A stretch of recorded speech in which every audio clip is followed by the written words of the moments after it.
Welcome back in my channel. My name is Ate Rich and this is Rich Review TV. At sa channel na to ay pinag-uusapan po natin ang tungkol sa mga OLA. Nagre-review po tayo ng about OLA, kung magkano yung matatanggap natin, magkano yung binabawas nila, para meron po tayong idea bago tayo mag-apply sa mga OLA na ito. At nagbibigay din po tayo ng mga tips about pagkakautang at mga advices at marami pa pong iba.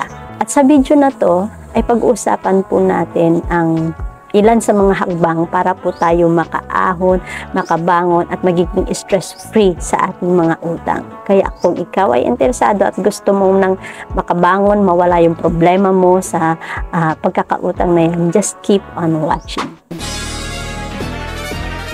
At kung bago ka pa lang sa channel ko, subscribe, like, and click the notification bell para lagi kang updated tuwing meron tayong i-upload ng mga video sa channel na ito. Disclaimer lang po, hindi po ako financial advisor.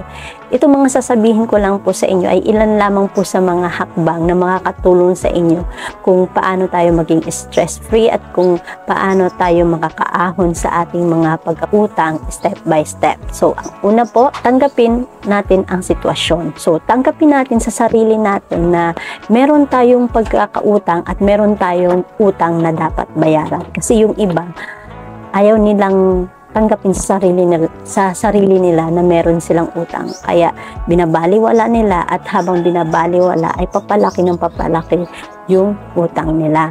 Pangalawa, gumawa ka ng plano. Gumawa ka ng listahan sa iyong mga utang.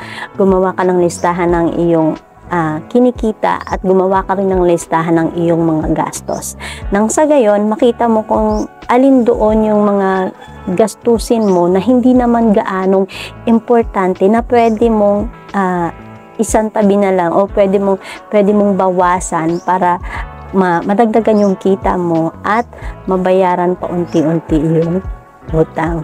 Pangatlo, i-prioritize po natin kung saan yung dapat nating unahin sa pagbayad ng utang. Like po yung mga matataas ang interest na mga OLA platform. Meron po mga OLA platform na halos ayaw nating manghiram doon. Pero dahil sa sobrang pangailangan natin, nakakahiram pa rin tayo. Hindi po maiwasan. Kaya pwede pong unahin natin yung mga utang natin na may mataas na interest. At kaysa po doon sa mas may mababang interest, dahil mas mababaon po tayo doon sa may mas malalaking interest. At ang pang-apat po, maghanap ng karagdagang kita.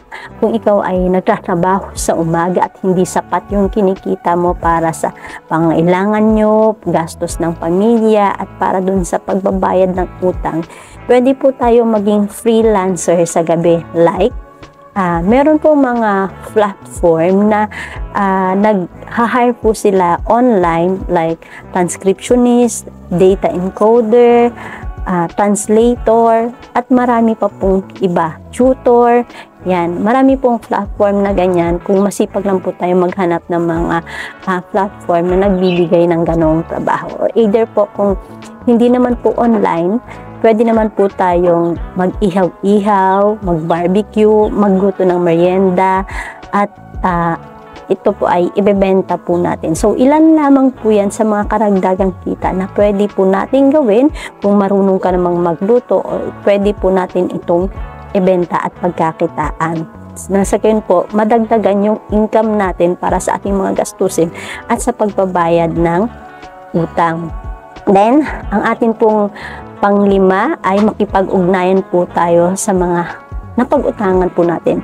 Kausapin po natin sila ng mabuti na babayaran mo yung utang mo paunti-unti at humingi ka po ng palugit kung pwede ka nilang pagbigyan na mas mahaba pa yung oras o yung panahon na iyong babayaran. Kausapin niyo po sila ng mabuti para hindi po tayo magka-problema sa kanila. Wag po natin silang babaliwalain o mas tatagbuan po natin. Harapin po natin sila at kausapin po nating mabuti. Ang atin pong pang-anim ay iwasan ang karagdagang utang. Habang nagbabayad po tayo ng utang ay iwasan po nating umutang ulit. Dahil hindi po tayo makakaahon sa ating pagkakautang hanggat nagbabayad po tayo ng utang, tapos mangungutang ka pa rin po uli. So, yan po, iwasan muna ang pangungutang hanggat maaari dahil paunti-unti po tayong nagbabayad ng ating mga utang. Ang pang-7 ay alagaan po natin yung ating mga sarili. Huwag kang masyadong stressful o huwag kang masyadong nag-iisip sa iyong mga utang na halos hindi ka na makatulog sa gabi na pwede pong makaapekto sa health natin. Mas lalo po tayo magkakaproblema kung tayo po ay magkakasakit at hindi po tayo makakapagtrabaho. Ang pang-8 po natin ay magpatuloy at huwag sumuko. Huwag mong isipin na wala nang pag-asa dahil baon ka na sa iyong pagkakautang. Kaya lalo kang na-stress, lalo kang mas nadadown, lalo kang nawawalan ng pag-asa. Huwag po natin isipin na gano'n dahil lagi po tayong may pag-asa.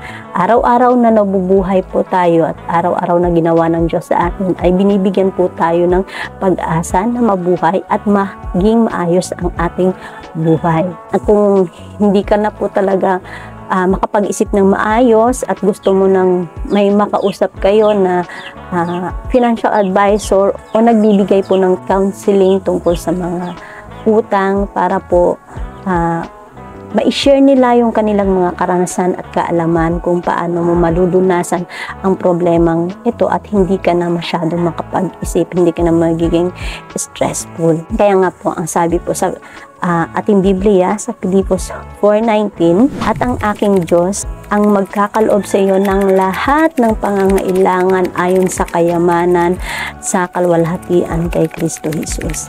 So, ang Panginoon po ang ating provider. At given and proven po na provider natin ang ating Panginoon, sa araw-araw po na ginawa ng Diyos ay pinoprovide niya po ang ating pangangailangan.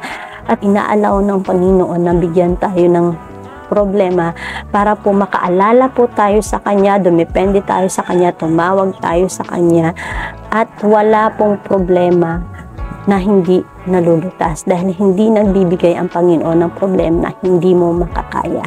So, yun lang po. Sana may nakuha po kayo o may natutunan po kayo sa mga hakbang natin, sa mga tips natin kung paano tayo makakabangon at makakaahon, malulunasan ang ating pagkakautang at ang ating mga iniisip sa utang. So, thank you for watching and see you in my next video.